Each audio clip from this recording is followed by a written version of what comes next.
Allez, on est toujours sur le stand de TGS Comics et on est avec Monsieur Vatine. Alors Monsieur Vatine, on l'avait rencontré au Spring Break. Infinity Eight n'était toujours pas sorti. Maintenant c'est le cas, c'est sorti. Alors est-ce que vous pouvez nous donner les premiers retours sur la sortie du comics?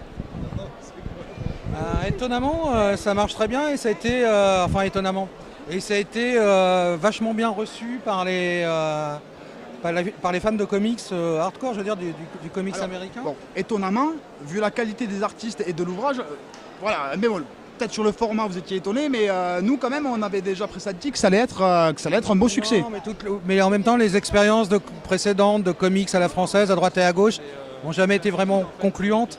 Et là, il semblerait que le concept ait trouvé un public et que ça ne choque pas les fans de comics américains. Que les fans hardcore de comics, voilà, donc peut-être une ouverture aussi. Carrément, parce qu'au départ, on avait voulu faire ça un peu comme une OP, plus une OP auprès des libraires et un petit truc marketing qui n'était pas censé vraiment gagner d'argent. Et chez Rutsev, l'éditeur, ils ont décidé d'augmenter le tirage. Et ça part très bien, donc c'est peut-être le début d'une nouvelle économie et on réfléchit, quoi. D'accord, donc potentiellement on pourrait envisager un comics Infinity Eight, un vrai comics sur une longue période, quoi, une sortie vraiment comics comme on peut le retrouver avec d'autres éditeurs. On va voir, là de toute façon les 8 bouquins sortiront et ne seront pas prépubliés. Il n'y a que celui de Dominique et le mien. En plus, je me pousse comme s'il y avait la caméra. Mais en revanche, on réfléchit à des spin-offs éventuels avec Lewis Trondheim, qui pour le coup serait prépublié en comic book.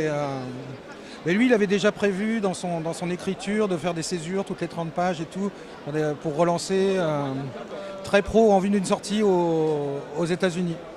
En revanche, les éditeurs américains sont intéressés. Là, la fille qui s'occupe de nous, Nadia Gibert, chez Rutzer, est allée à la Comic-Con de New York. Et pas mal d'éditeurs se sont montrés plus qu'intéressés. Donc peut-être du coup l'intégralité des 8 bouquins sortirait en comics. Donc, ouais, c'est une super bonne nouvelle quand même. Ouais. Donc là je suppose que toute l'équipe, tout ça, c'est une belle reconnaissance, vous êtes content, quoi. On est super content, on est super motivé, d'autant que moi je l'ai bouclé le mien il y a 2-3 jours. Donc, ouais, alors pour venir ici exprès, ouais. Voilà. On est ravis en tout cas, parce qu'en fait on a eu un peu, on a eu la pré-sortie, mais on a eu la sortie, on voit que ça se passe très bien.